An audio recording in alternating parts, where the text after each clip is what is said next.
ఇప్పుడే చెప్పినారు కొద్దిగా మీకు రుణపడి ఉన్నాను కాబట్టి ముఖ్యమంత్రి గారి దగ్గర నా కోటాకి వెళ్ళి ముఖ్యమంత్రి గారికి చెప్పి మా ఆదిపట్ల మా ఇక్కడ తుర్కేమ్యాలు ఇక్కడ వెనుకబడ్డ ఊళ్ళు ఉన్నాయి, పేదవాళ్ళున్న మంచాల ఆచారంలో బడుగు బలైన వర్గాలు దళితులు ఎస్టీలు ఉన్నారు.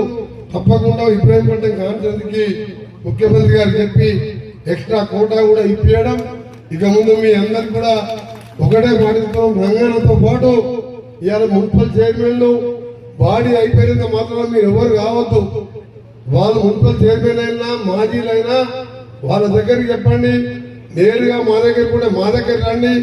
రంగన్న ఉంటాడు, రామన్ ఉంటాడు, మార్కెట్ చైర్మన్ ఉంటారు కాబట్టి ఎవరు కూడా భయపడే అవసరం లేదు.